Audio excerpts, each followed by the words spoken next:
Good day, Dragon Slayers. I'm Tom Vitker, your host, and my emerging co-host, Michael Dallen, attorney, rabbi, and devout Orthodox Jew. And this is the ongoing theme of finding heroism in what might be an uncaring world. And if you want to support this podcast, take a look at our two books. One, Dragon Slaying, about recovery from trauma, and Michael's book, The Rainbow Covenant. So, Michael, let me begin by an interesting op-ed piece that I ran across. This is about New York City, but it could be about a lot of places in the world right now. This was written by Abe Greenwald, who is the editor of Commentary magazine. Begins, I lost my mystical connection to New York City sometime during the Michael Bloomberg years. This is when new bike lanes were being forged, while the Green Light for Midtown project was turning over large swaths of Midtown Road to pedestrian crowds and unfortunately increasing the number of homeless people. It's not that I exactly despise the direction in which the city was heading. I didn't, and still don't. Like bike lanes, I'm not big on open-air plazas that just push automobile congestions into tighter spaces of Midtown. But those things were hardly enough to make me lose my infatuation for the city. It was that in watching these transformations, I first realized how mutable the idea of New York City always was. Up until then, I had in my head an image of a magical place called New York that was somehow supposed to stay put for me, I'm sorry. That image began to change in tandem with physical changes in the real city. And the magic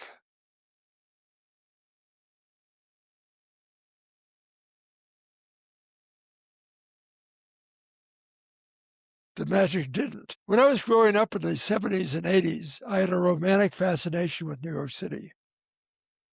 I got a kick out of the gritty crime movie New York and gave no thought to what that meant for those who had to endure it. By the time I was a young adult and living here, all that was gone.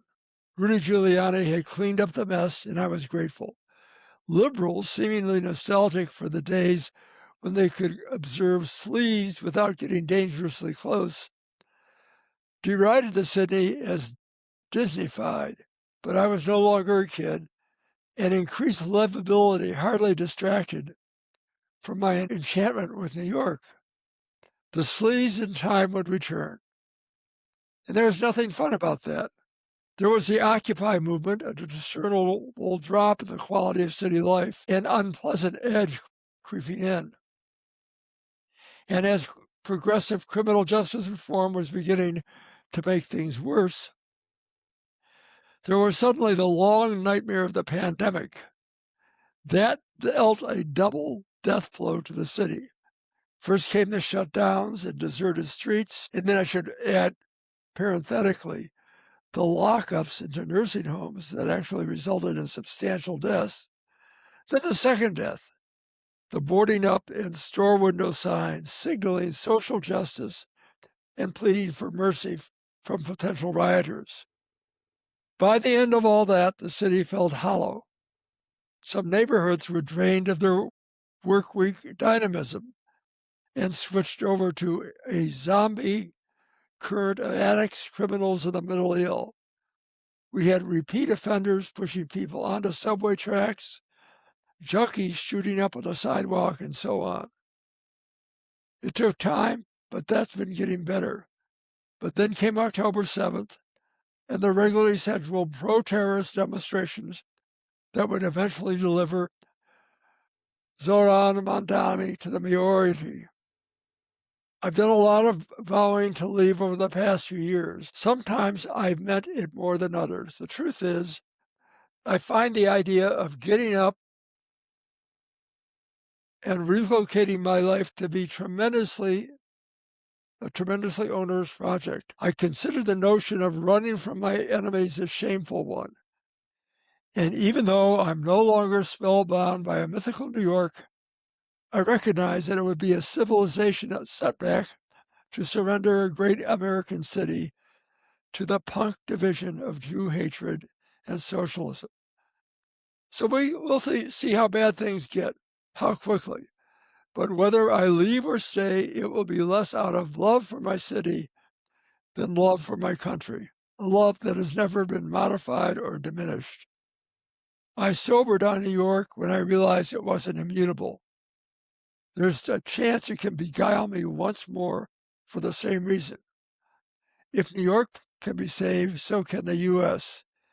If not, we'll all be soon dealing with bigger challenges than crime, rent hikes, and city-run grocery stores. Ab Greenwald, November 2025.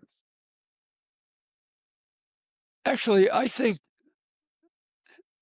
Greenwald's sentiments echo many of us as we look at the ongoing themes of this country, the transformation of academia into, at best, are institutions that are willing to endure, if not endorse, anti-Semitism. And what's going on in New York is being echoed throughout many metropolitan areas in the U.S.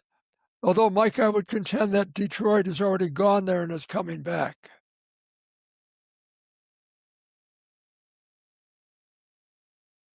Tommy, the idea that anything like New York is immutable is nuts.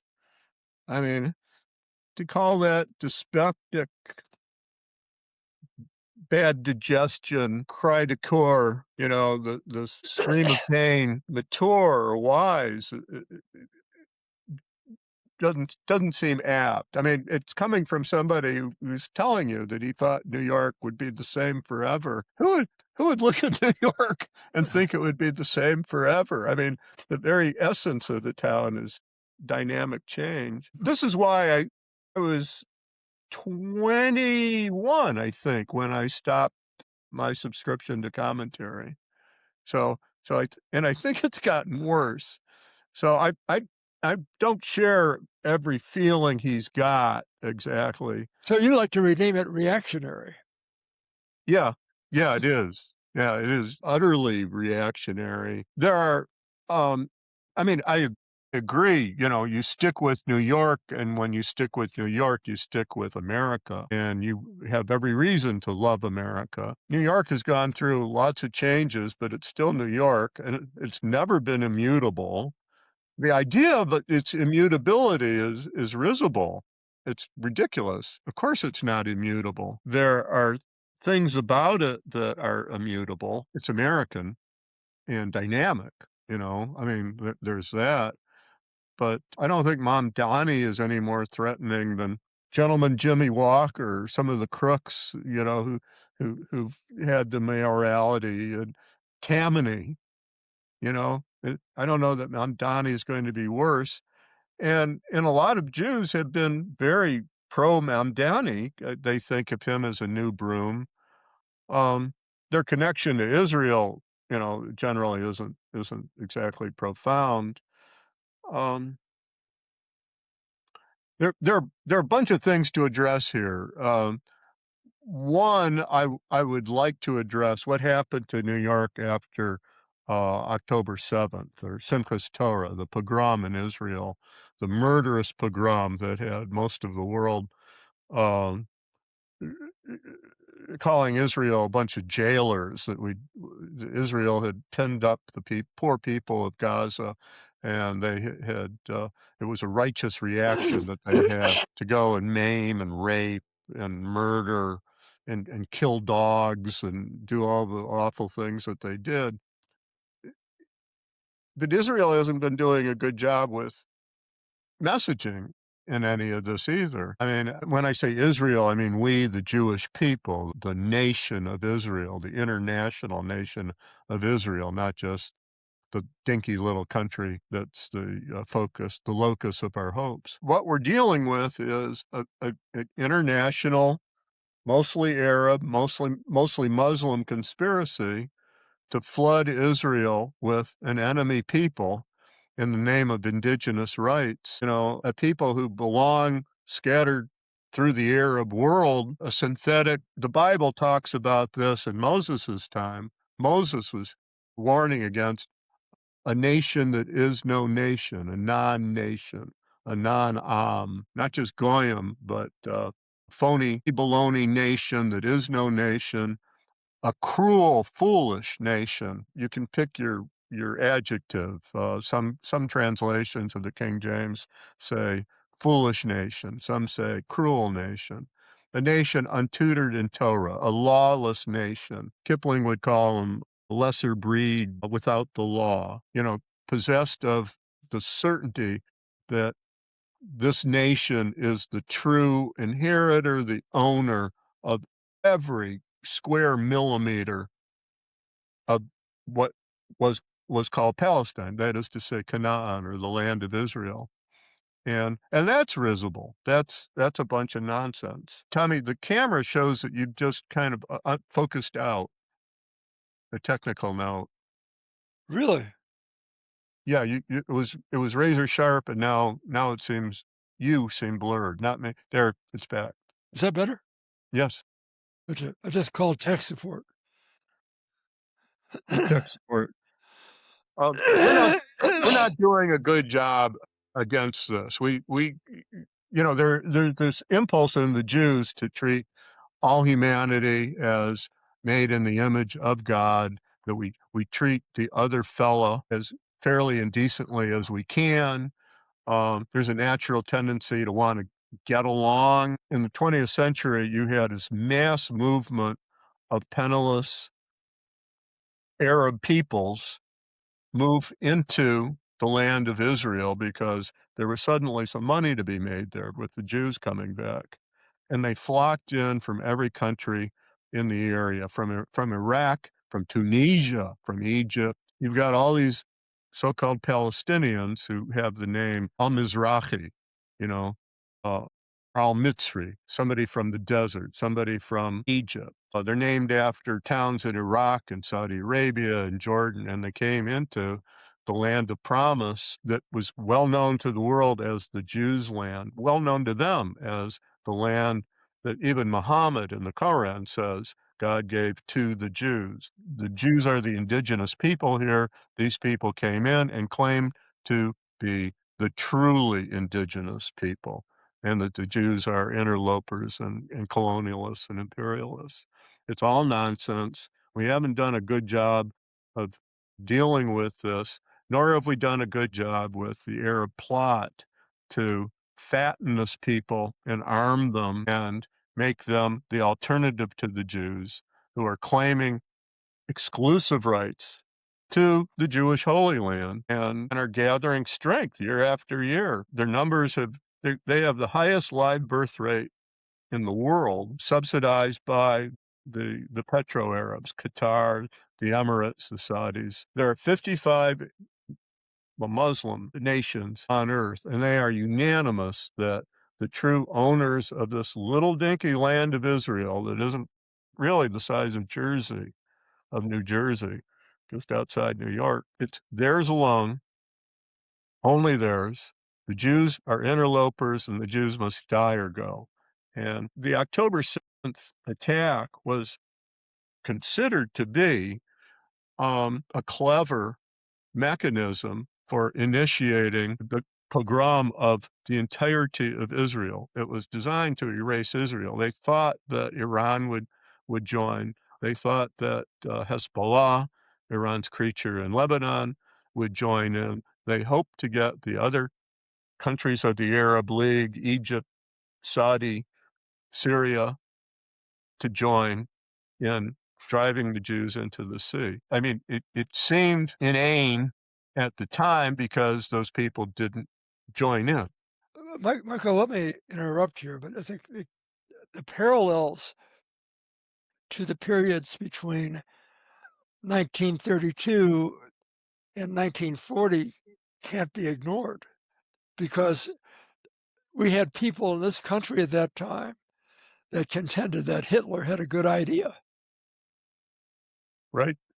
Yeah, and And Mussolini made the trains run on time. Well, this is we also have parallels in our country right now. yeah.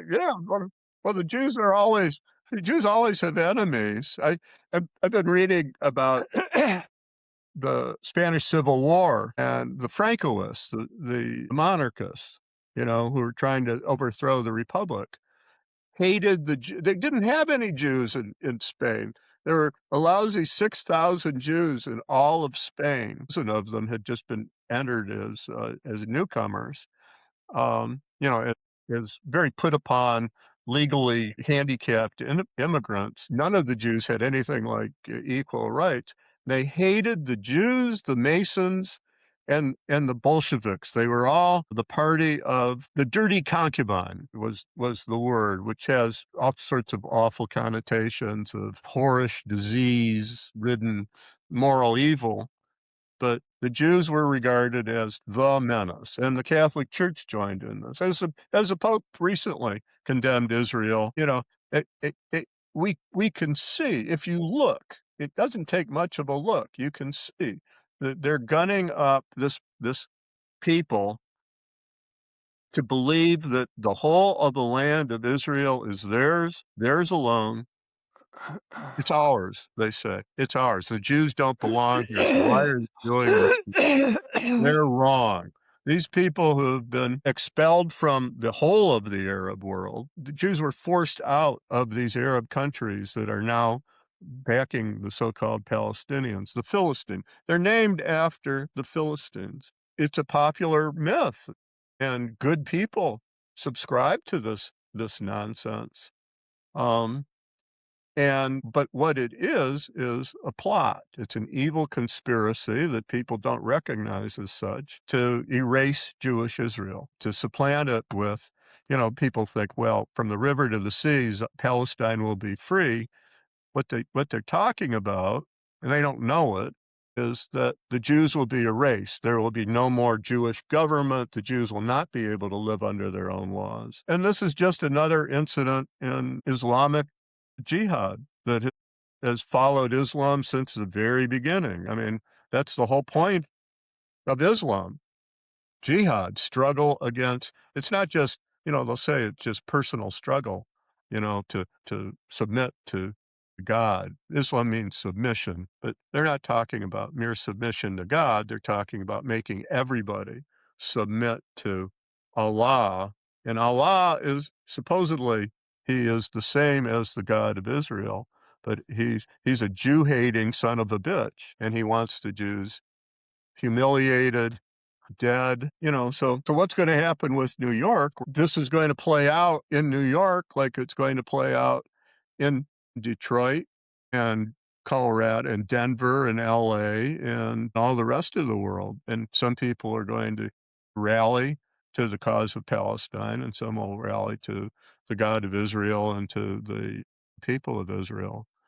I think we, Israel, those who love Israel and love the God of Israel and believe in the promise of the Torah, um, will prevail, but it's going to be a struggle. And the prophets have talked about this. We're commanded to, Zionism is the essence of the Torah.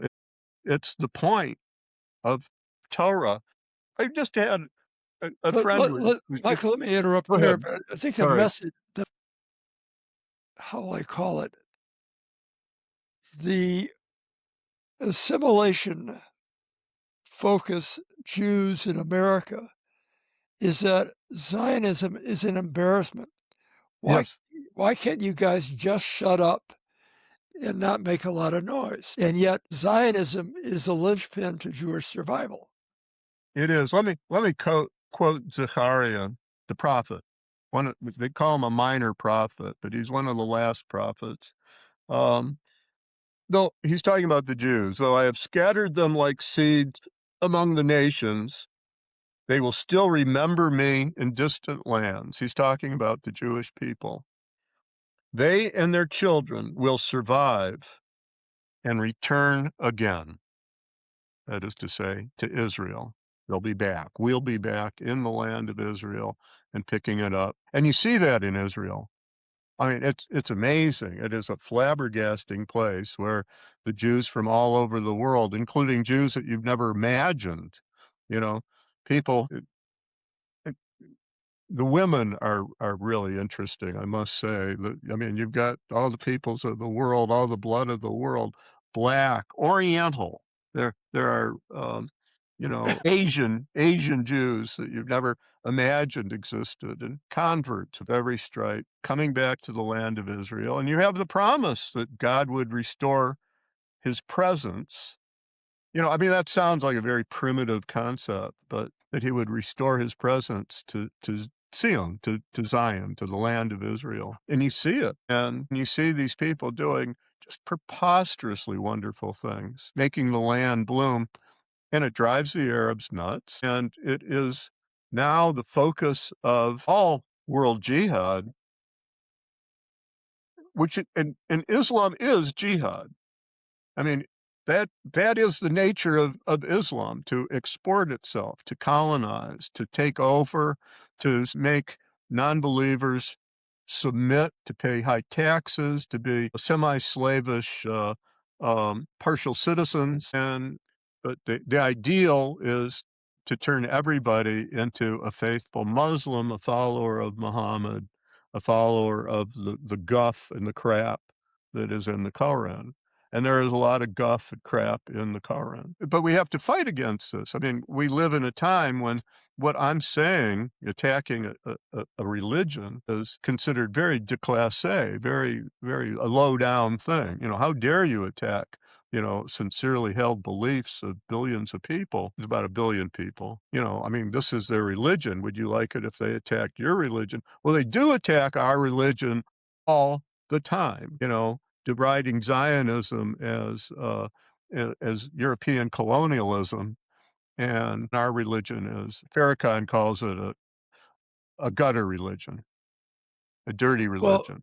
we see vestiges, or I should say more, we see sprouting evidence of this in Minneapolis and in Dearborn, Michigan, where we have certain communities that are vocally intolerant of Jews.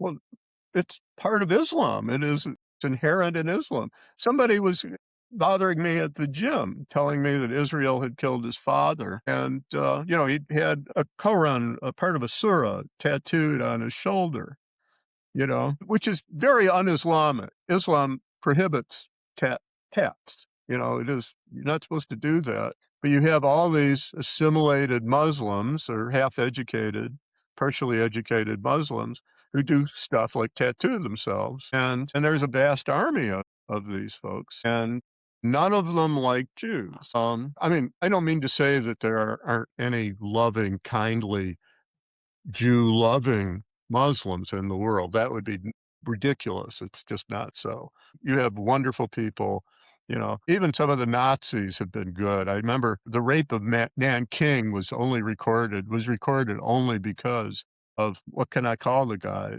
A good Nazi, you know, a German engineer in Nanking who was appalled by what he saw, who recognized the humanity in the Chinese that the Japanese were savaging. So, I mean, if the Nazis can generate some decency, certainly, world's other religions can do it. The world's other movements can. But things are coming to a head. I mean, it's taken a long time, but you've also had geometric growth in the population that claims all of what they call Palestine, or Canaan, or the land of promise. They claim it all is their birthright. Supposedly, this is a property dispute, but nothing could be further from the truth. It has nothing to do with property. There's plenty of land in the world for many, many, many more millions of people than there are in the world, and particularly the Arabs. The Arab countries that are uniformly pro this nation that is no nation. This usually the King James, I'm thinking, the King James translates the word a vile nation that is no nation. A low that is vile. Idea is that they're lawless. They're not, their deeds are not tempered by the rules of morality of the Torah. Uh, or of the universal law either, for that matter. And polls indicate that that is substantially true. But we're seeing Jews becoming violent in the land of Israel, and we see some lawlessness there. I'm getting off the subject of New York City. Oh, no, no, no. I just opened that up because I thought that was reflective of some of the sentiment.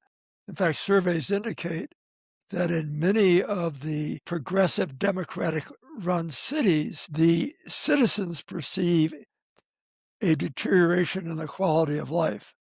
So Greenwald was just articulating an opinion that I think might be echoed if you talk to people, some people in Los Angeles, Portland, Seattle, Chicago, and so on. Well, we're in the midst of a plutocratic revolution in the West generally, and in the United States particularly, where the rich are really getting richer and the poor really, and the middle class really are losing standing.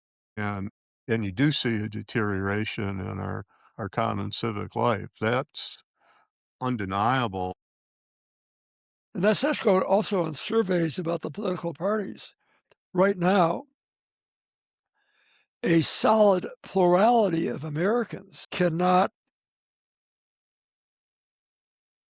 endorse either party. They Well, feel adrift in what would be the center. yeah, yeah, I know. I remember a cousin of mine started cursing Kamala Harris, saying that she was a whore who'd slept her way to the top, that all she knew how to do was give head. And I was flabbergasted. I'd never imagined that my cousin had thoughts like that. But there is an idea of the Democrats being an effeminate cocker spaniel liberal kind of group that can't be trusted with nuclear arms or our army, while the Republicans are these macho people who just happen to be nothing but tax cuts for the rich and cutting back on Medicare and Medicaid. It doesn't look good. We, the people, are in kind of a bad shape there. But I wanted to talk about what we're dealing with in the land of Israel. I mean, one of the things people are seeing is a lot of Jews are acting in a lawless way that is not very creditable, and they are really, really mad at the Arabs. There's a reason, though, to be really, really mad at the Arabs, including the Israeli Arabs. And polls indicate that even of the Israeli Arabs, and these are citizens of Israel, many of whom are spectacular, stellar citizens and serve in the military, brave soldiers, scientists, jurists, teachers, but only they talk to people about the effects of October 7th, the pogrom, the Simchas Torah pogrom, where what happened. Only about 10% of that population, according to these polls, felt regret on a moral basis that this was for those events, that they felt that the rape, the murder, the cutting women's breasts off and raping the men and the women was wrong. Only a lousy 10% of them. 40% thought it was a bad idea to go ahead with this because it would have bad repercussions, the consequences. They would be they wouldn't be contrite. They just felt regret that because this would redound badly for their own people, for the Arabs. But they had not a speck of respect for the people who the targets, the people who suffered. Nothing. And most of the rest approved of some were different, but most of the rest approved of the operation. These are the Israeli Arabs. So I would say, but they also feel that this land is really theirs, despite the history, despite the truth. And if you take this beyond the Israeli Arabs to the so-called Palestinians, who didn't have that 10% of regret, thinking that things were done, or Arabs in America who are also polled, you've got a population that, I'm thinking that this is a population that is, in the vernacular, not worth the powder to blow them to hell. if they can't appreciate the evil of that operation of going after innocent men and women and children and babies and farm animals and dogs and with wanton, cruelty, and, and they're really pretty awful people, and they need to go. You cannot live with that population. There's a precious 10% of Israeli Arabs who expressed, in their polling at least, who expressed heart, humanity. So where are we gonna go with this? So, the Israelis are pretty angry, and they've been pushing the people, not just in Gaza, but they've been pushing them around. It's been an ugly process, the Jews are moving into these lands. You have to realize how small these areas are, all of Israel would fit into Houston, basically. The whole country isn't much larger than Rhode Island. It's smaller than Jersey. It'd fit into a corner of Lake Michigan, about the size of Lake Michigan, including all the deserts and the waste spaces where people can't live. We're not talking about a big area, but they want it. They want it all. They want to expel the Jews from there. So, in response to this plot, how are people going to act? I think it's time for the Jews to understand what we're dealing with. We so want to get along with our neighbors. And there's a money aspect to this too. The Jews of Israel need labor. They need labor. The rest of the Arab world does not need labor generally. When they do, they hire East and Southern Asians because they don't want the Palestinians because they abhor them. They know that, they've had bad histories with them. Um, but Israel actually has people, entrepreneurs who have a need for labor. While in Egypt, there's people. I was in Egypt not long ago. I think I was telling you about it, and in Jordan. And if you want to talk about some lousy countries, Jordan empty. Jordan is mainly made up of vast empty spaces. Egypt too, and most of the people of Egypt seem to want to leave Egypt. It, it's under the heels of a plutocratic, corrupt dictator. They don't have real freedom. The rich really do well. They live a grand life. The Arab world is in Yiddish or Hebrew, you'd call it a shanda. It's a shame. It's a mess. But they know what they want, and they want jihad, and that is to supplant the Jews and put a full stop to the story of the Jews in the world. And that will be the great success of Islam that they hope and pray for, to terminate the Jews. You've seen the Khaybar. They talk about Khaybar. Mamdani's father, as I remember, has gone on about this, and certainly these others have. Khaybar is where Muhammad attacked a Jewish town. They killed the men, they killed the boys, they killed the animals.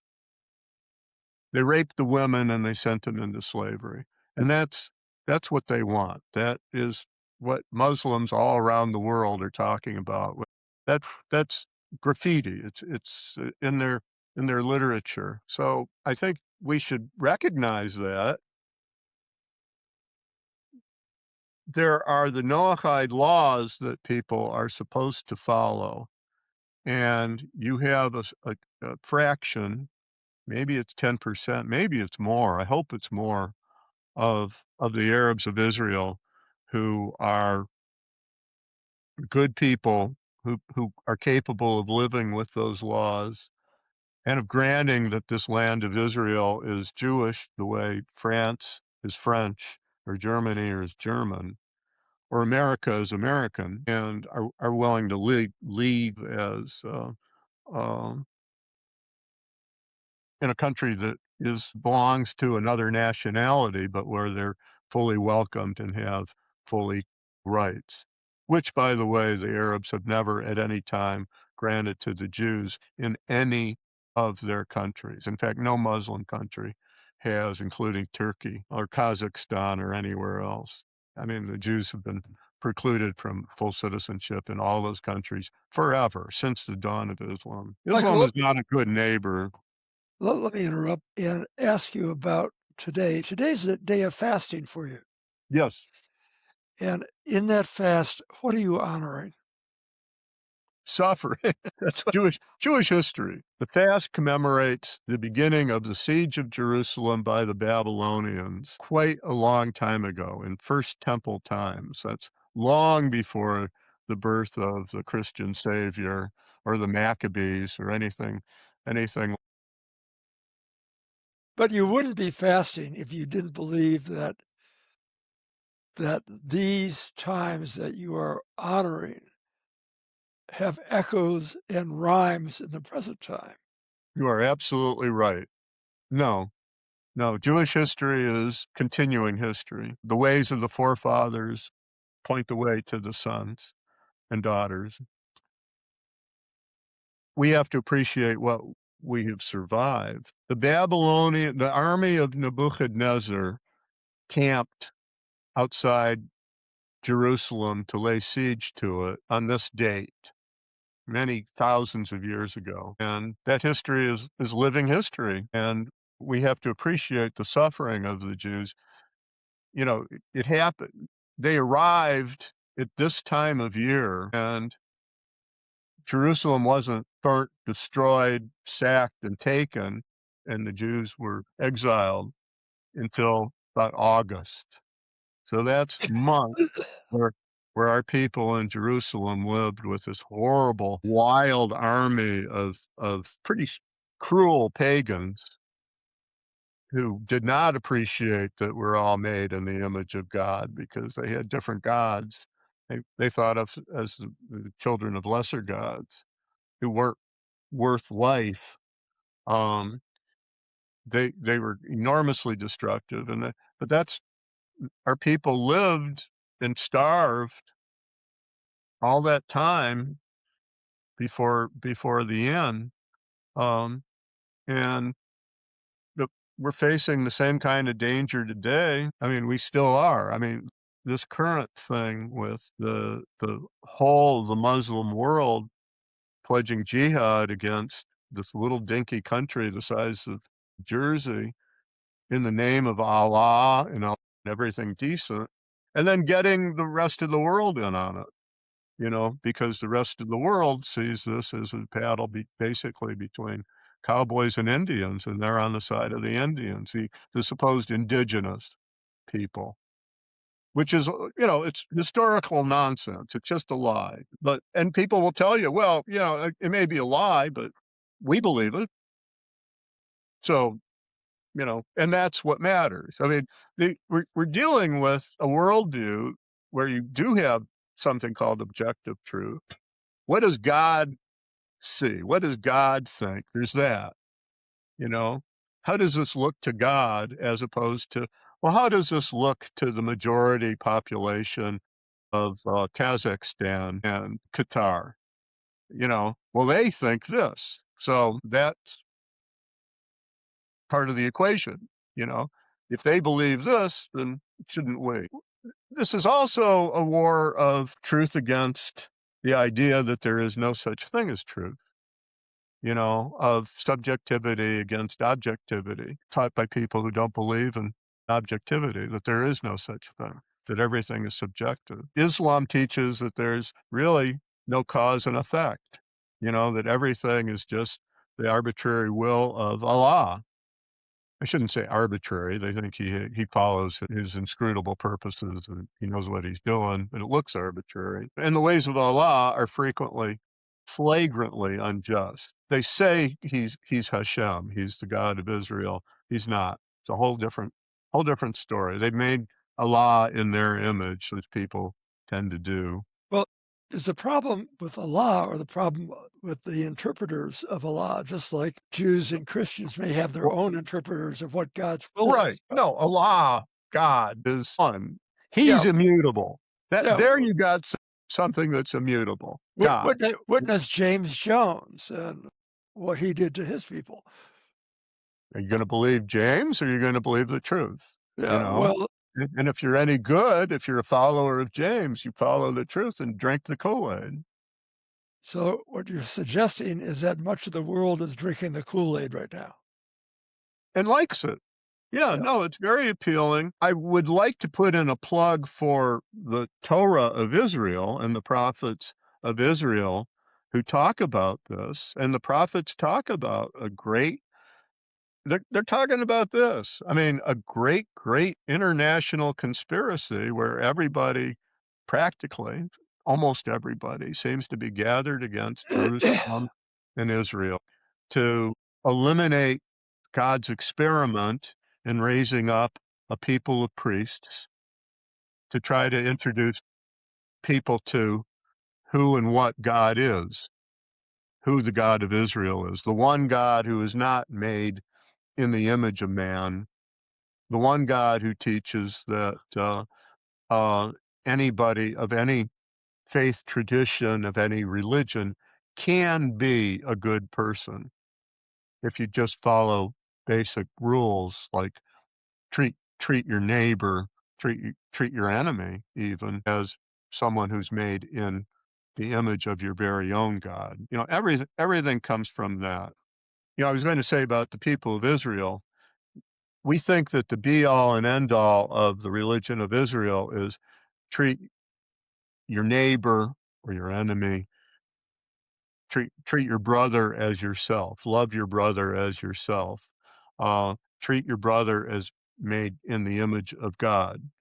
And that it's an enormously that's the that's high, but it's not as high as follow God, keep the Torah, the mitzvahs, the commandments, the statutes, the righteous ordinances of God in the Torah as recorded by Moses. And that surpasses even that general rule of all men are made in the image of God, because your neighbors made in the image of God may hate your guts and be plotting to kill you, and you need to follow the statutes that apply to dealing with your neighbors in the land of Israel, which is supplant them, get them the hell out, you know, when they can't keep the basic moral laws of humanity in regard to you and your people. If they celebrate the murder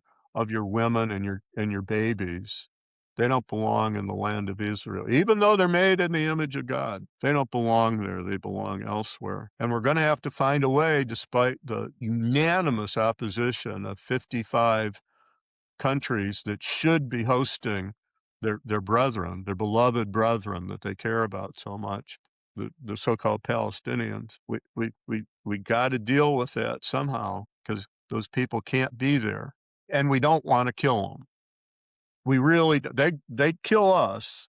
They talk about killing us and driving us into the sea. We can't kill them. We're not going to kill them. They've got to find another way. So Bringing that's how I this feel about New York, Tommy. bringing this home, part of your discipline is every Saturday, Friday evening till Saturday evening, you observe the Sabbath. And a fair amount of that time is spent reading Torah, right? Well, and I read it through the week. I mean, Yeah. something of a scholar, and I write, so I have to get into it. Um, but yes, yeah, we are the people of the book, and that's the Torah. And what I'm talking about by Torah, I mean the 5 books of Moses, Torah, the Torah of Moses, and then along with assigned prophetic portions from Maccabean times, from long before the birth of Christianity. From centuries before, more than a century before that, we read like that section of Zechariah. That's Zechariah 10:9 about that despite everything, that the Jewish people would return. Some of us, at least, would return to the land of Israel and be planted there again, which is, and let me put in a plug for that.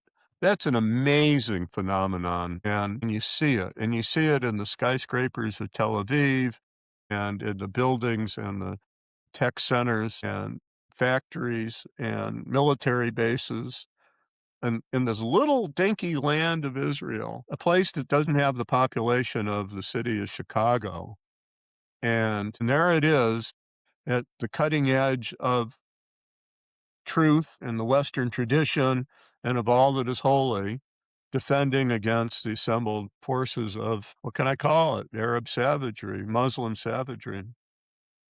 Well, the other thing that I'm impressed with is based on our conversations, is that your study of Torah and of prophets and help you anticipate the future and help you interpret the future. It does, yeah, and gives you a sense of history. Very much, yeah, we are planted in history. You see the spectrum, and we walk with our father Abraham every morning in the morning prayers.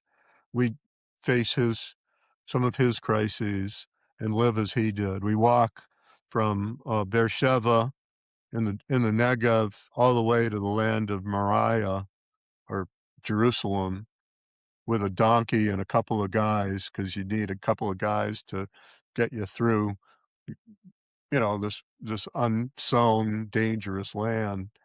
Um, it's not easy walking 3 days, especially when you're Abraham's age, which is old as the hills, you know?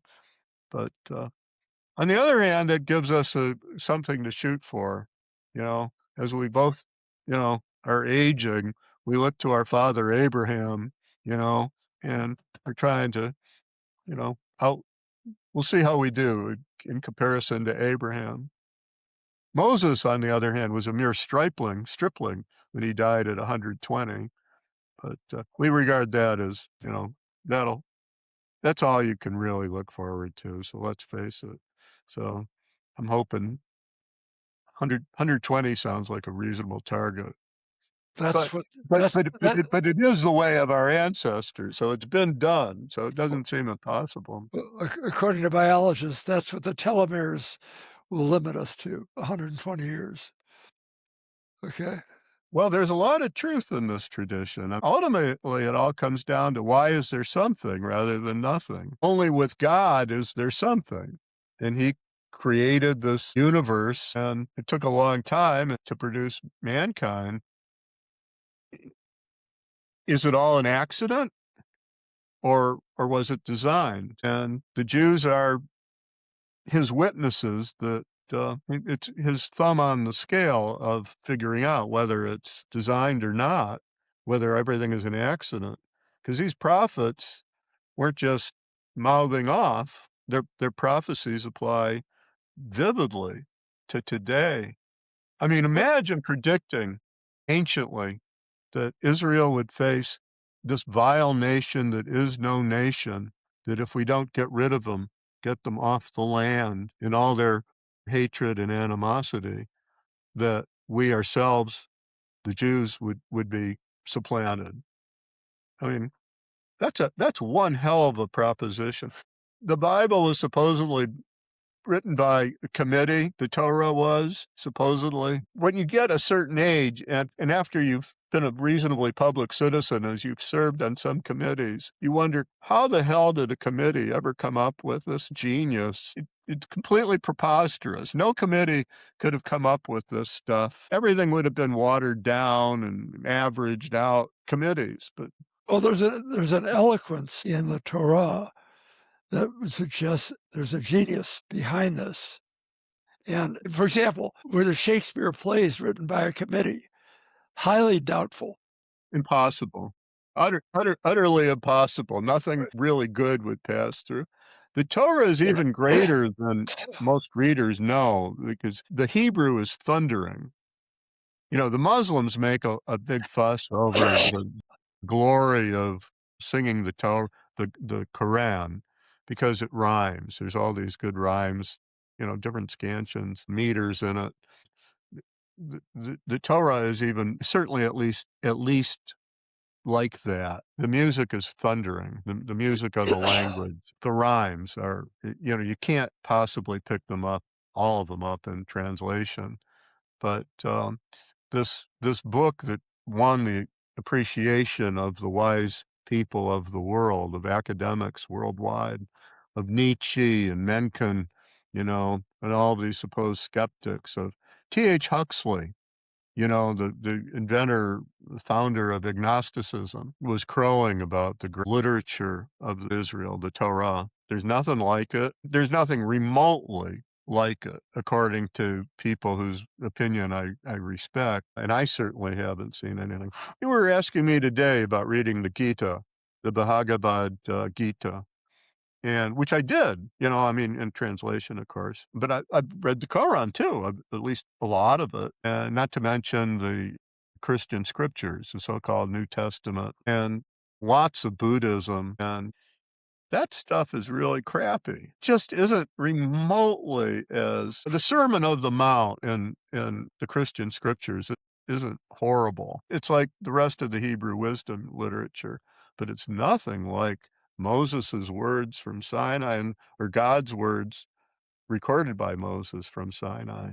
Nietzsche was saying there's just nothing in human literature that's like it. And you have this that, the Torah is the only body of religious scripture, of liturgical material, spiritual, cosmological, religious material that has always been appreciated more the more people understood it.